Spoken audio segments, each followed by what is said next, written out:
let's go to the main topic of the day, and that is the Obazee's report on the Central Bank of Nigeria. During the week, we saw the CBN sack the heads of some banks, some deposit money banks, about 3 or 4 of them.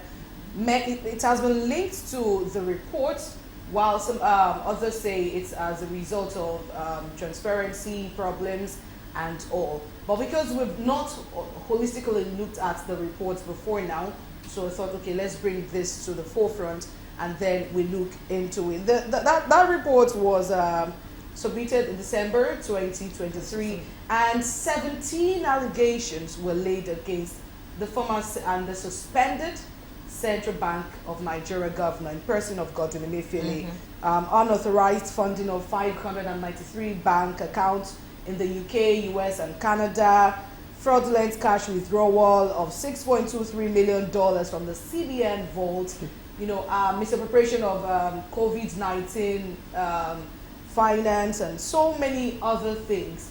But so first of all, what overall this report, what do you have to say about it? Looking at the report itself, it's about 31 or over pages.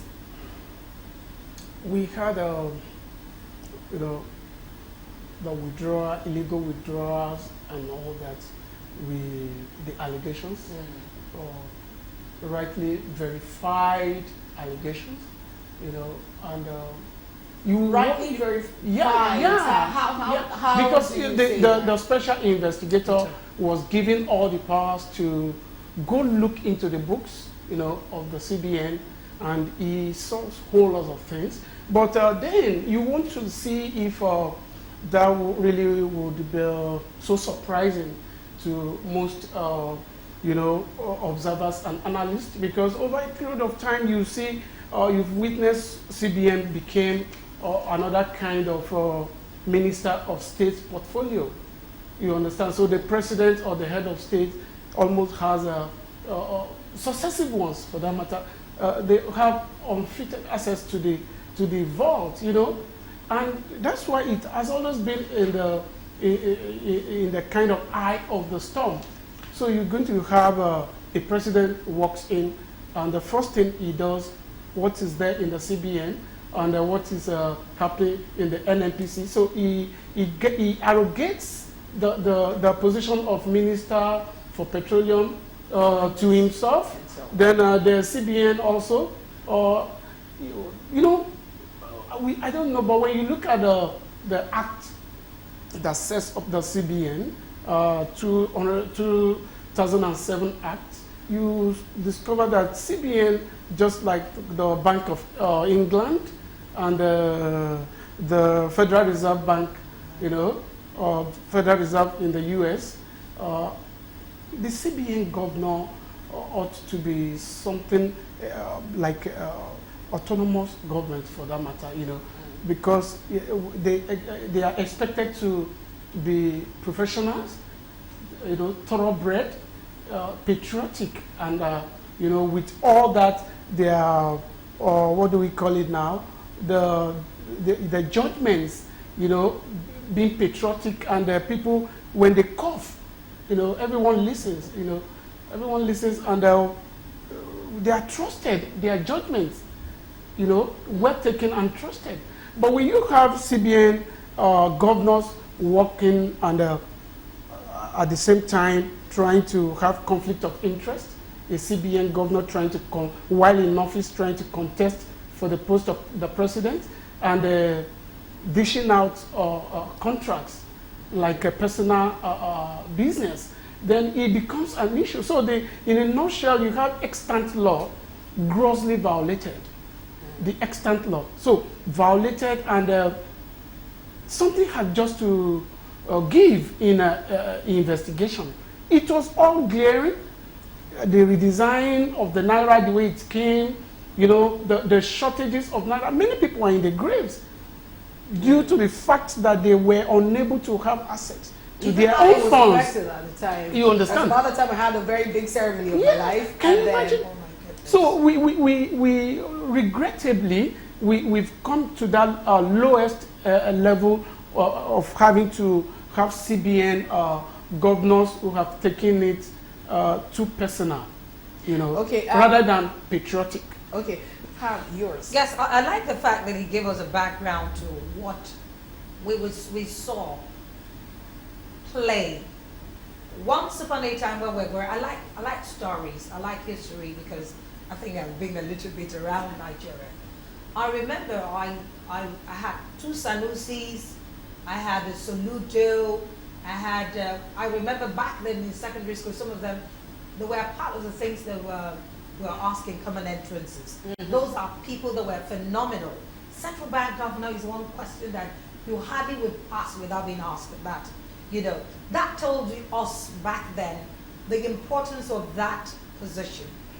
We saw them as the banker's bank. We saw them that if every bank had issues, once you were with the central bank, you didn't need. But you see, I began to suspect the importance of the central bank losing its effect when we began to see an AMCON. Because if we had a strong CBN, we didn't need an AMCON. When establishments are feared to, go grounded, and then you have to set up an AMCON to say, okay, we want to asset management and all those.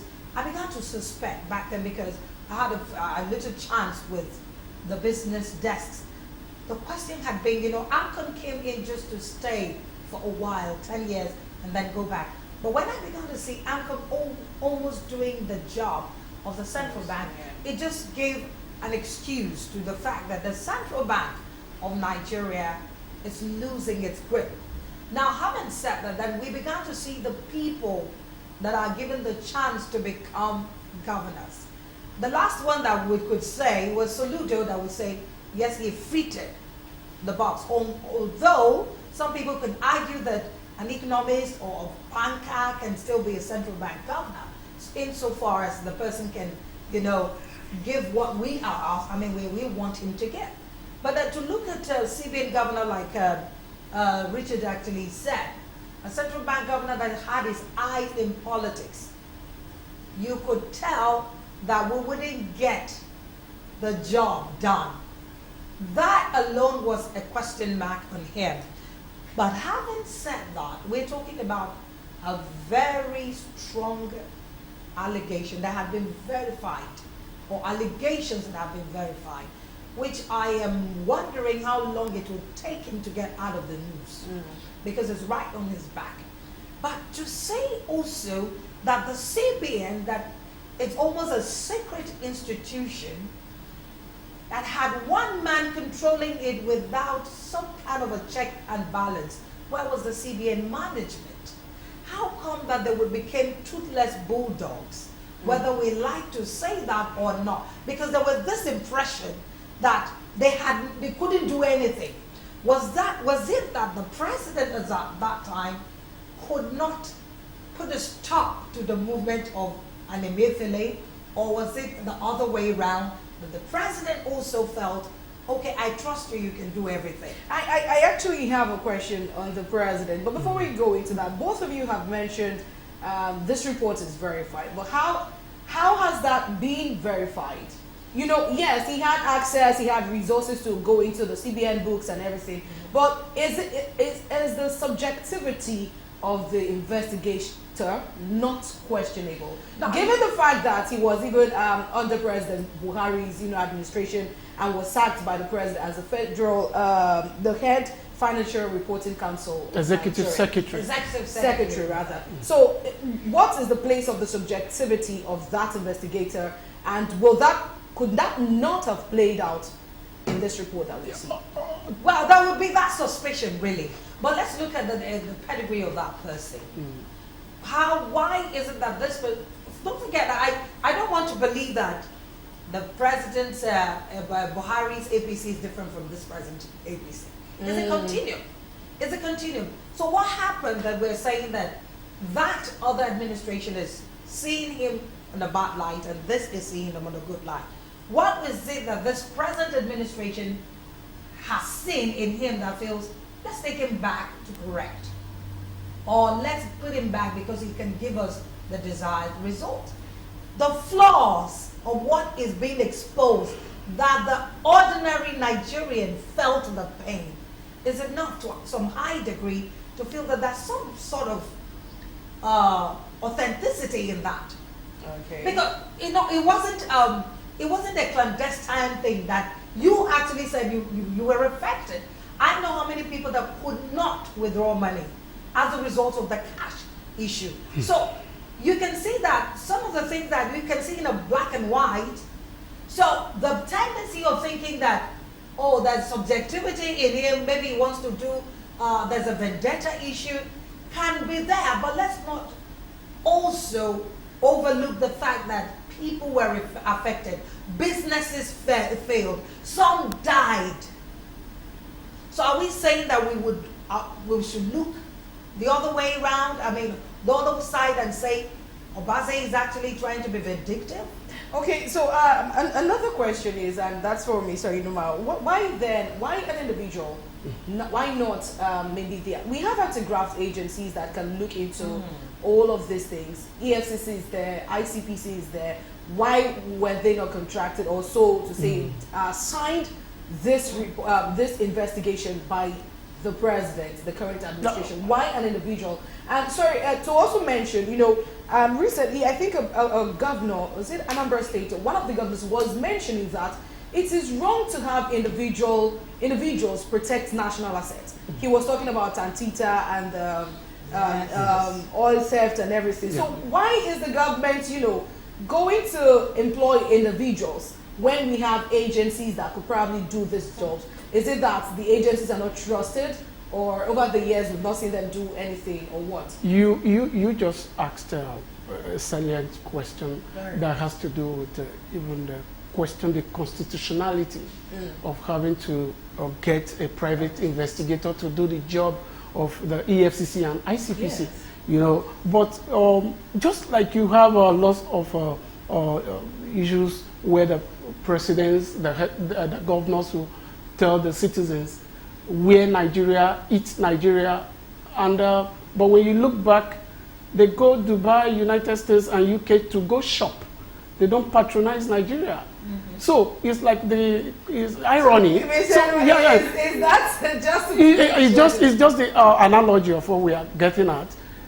You have ICPC, for God's sake. You have hundreds of staff, if not thousands. The same thing EFCC, and being paid allowances and salaries. And you go bring someone else. That's okay. But to go look into a sensitive national institution like Central Bank of Nigeria, you are giving those sensitive documents to a private citizen. I don't know, sometimes it looks like a breach of national security on its own. So, but we don't know how much the president trusted Jim Obazee. That's okay, he's a citizen, but now he has access to restricted documents and sensitive documents, top secrets. I hope he keeps them secrets, So that is one, the constitutionality of it. And the question should go to the president that if you do not have confidence, trust in the institutions of Nigeria, and you want ordinary citizens to have the trust, you want the foreigners to come trust you. But another issue here is that the damage that did to our economy and to our image. So you have our CBN being run, around, being ridiculed, and at the same time, we've had over the years different presidents junketing from one country to another, begging foreign investors to come around. FDI, foreign direct investment. So no serious investor will see you do this to your central bank. There are different ways, discrete ways that you could have treated that without really dragging the CBN in the mud. But the way that was handled was not really good enough. And to also see the way the report was released. Look, the FBI could take 30 years to investigate you. But once they nail you, once they invite you, you are nailed. So, but I think, can I hold your breath here? Okay. Let me start like the devil's advocate here. Maybe the president, don't forget we're just coming out of a very, in fact, we hadn't even come out before the elections came in. And now don't also forget that the president, while campaigning to become a president, mentioned that he felt that that cash was targeted at him. So like, can we assume that the president felt, he's actually trying to tell Nigerians, I've lost confidence in the anti-graft system for now until I reshuffle to bring in people. And from what we saw in his appointments, you can see that most of the appointments that the president made were people that he had had something to do with.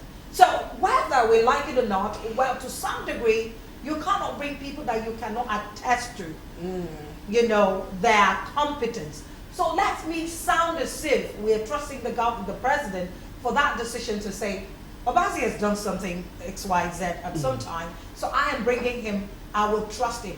But also, there is also the trust that Lyle actually mentioned. The Nigerian system or the polity would always be suspicious. Right now, we're going through grueling, crippling, sometimes some policies that we can't explain. We don't know where we're going. So there is, you can't, I think the federal government should realize that Nigerians, you should give them the chance to suspect. Until proven otherwise, let's assume that, okay, Mr. President, what is happening to the anti-graft system? If you do not believe in them, can you reshuffle or do something to give them some teeth?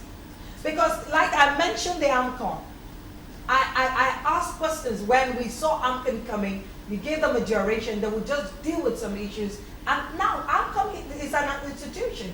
Do we keep having institutions actually duplicating responsibilities or not? But that is, for now, I'm just trying to pretend to say, let's believe that Obazee, his reports are coming, and as of course, Amefile is facing the music right now.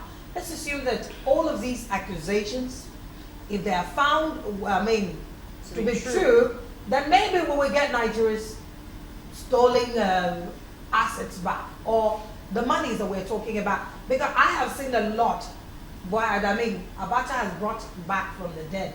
How many times have we had Nigeria used to say he sends us money from the beyond. From the grave. We're wondering what is happening. So let's assume that we're hearing news of how he has released so amount of money. Let's assume maybe this report would spur him to at least have a compromise and let's get our monies back. Because that's what it is. People just want to see that the standard of living is changed, has improved. That's what it is. Okay, so this Naira redesign thing that you both have talked about, all along, is just one of the issues that, so to say, or allegations against the former TBN governor. But my question on that is, the president seemingly approved it at the time. That's the former president. The former president, rather, seemingly approved it. Now, the report said the idea was that of one of the deputy CBN governors, and then that's Fola Shodun-Shimbi, and then it came to life. Now, the then president Buhari did not approve it really the way it went. According to the report, the president wanted it to be printed and done locally, but it was done abroad, and the president didn't know about that. He wasn't, according to the report, he wasn't given a feedback. He wasn't told, okay, yes or no, and he still went ahead to unveil it. Now, in November, the ex-president again came out to say why I, approved that policy. He was talking about his integrity. Why would he probably have done all of those? Do you think the former president probably has an interest to protect in all of this Naira redesign policy and everything? Is there something? You see, we can be confused about all this. So Nigerians can be confused. We are not dollars. We all witnessed what played out. And let me start from the report proper. It said there was no evidence. Jim Obazee report stated there was no evidence of presidential endorsement, approval. Okay, what that meant, whatever. Look, maybe not documented. It wasn't signed. Nobody signed. See, I could go to a bank and they will say, "Oh, we know you are the owner of this account, but please, you have to sign." So there is no evidence of approval. Verbal approval is it? Okay, let me take you to the government of Goodluck Ebele Jonathan. You had lots of people getting enmeshed in financial misappropriation and all that, but Madam Okonjo-Iweala, Yeah, I remember. General Aliyu Guso, Olusegun Aganga, till date, even though they headed those sensitive positions, they were never called to questions. Because Okonjo-Iweala will tell you, okay, you wanted this, go get it signed. Obanikoro was Minister of State for Defense. His boss was never mentioned. See, leadership is not a my thing. So what we are saying here is that you sat there and you brought something. Of course, the president could be so busy, the oversight could be eroding. So, and you say, oh, sir, okay, you think it's good, go ahead. And you couldn't say, sir, I need your signature. So that is what we are. Nigerians saw the president come out. He did.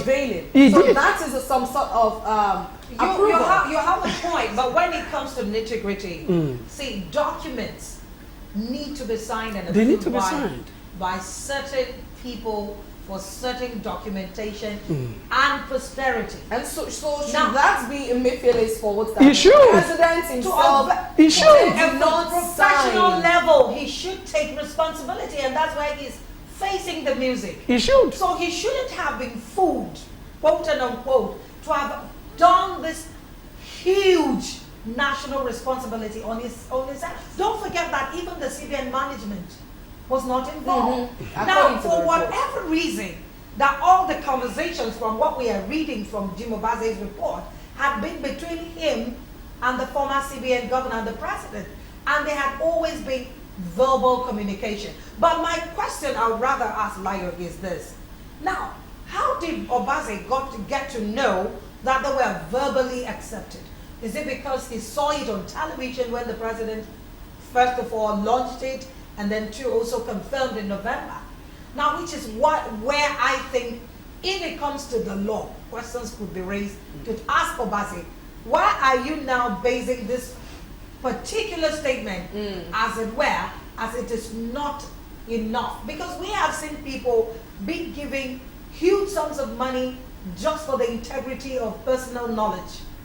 So could we say that the Nigerianness of Nigerians took us to that? But also I felt, I'm just being cynical here, the former president, 6 months to the end of his tenure, couldn't care less what was happening in Nigeria. Could it be that some people took advantage of that and then decided to arrogate upon themselves some sensitive responsibility? And given the fact that there were speculations all around that the president is not even, his hands are not so on deck. Yes, and there have been so much talk about, oh, this man doesn't know. People have taken away the responsibility. Some people have hijacked the government. Could it be that these are the people that actually were doing the hijack, that now we are seeing it playing out? Because to me, if we follow suit, there should have been some level of indictment of the former president, even in the report. Look, it isn't in our culture here. Not for now, really. Maybe in the nearest future we're going to see that. I can't see Goodluck Jonathan, bringing Yar'Adua to book. I can't see Bola Ahmed Tinubu bringing former President Buhari to book. Not in this climate for now.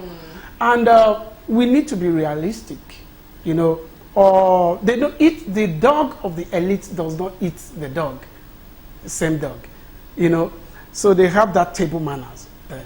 So what I'm saying here, yes, and yes, it's not detrimental to the nation. It is. If you look at what happens in let's say Western countries in general, you will understand what governance is all about, the interest of the people. But before the former president stepped aside finished his tenure, he said, look, do not disturb me. I wouldn't want to be disturbed. And he sounded that clear, you know, that I wouldn't want to be disturbed. He actually said he was not going to defend anybody. Anyone. And, you know, he was a bit notorious for trusting people. Yeah. Former President Muhammadu Buhari had that. If you look, even when he was head of state, he loved trusting people and, you know, allowing you to do your jobs. But then abuse of office as a CBN governor, former CBN governor, should send you to jail. Now, if the former president had signed, look at what Jim Obazee puts on that report. Lack of evidence of presidential approval. He didn't say there wasn't evidence. There wasn't approval. He said evidence of approval. So Jim Obazee wasn't hallucinating. So what I'm saying is that Godwin Emefiele had been in the business of as a top banker for many years. For him to have known and taken seriously what it means to have authorized signatories, endorse critical documents that relates to national security and the economy and all that cost people lives, that cost bankers jumping over the fences of the different banks. You know, that made citizens to strip naked in the banking halls. We are jokers in this part of the world. Okay, so looking at all of the allegations now, would you say that all of this money is going up and down?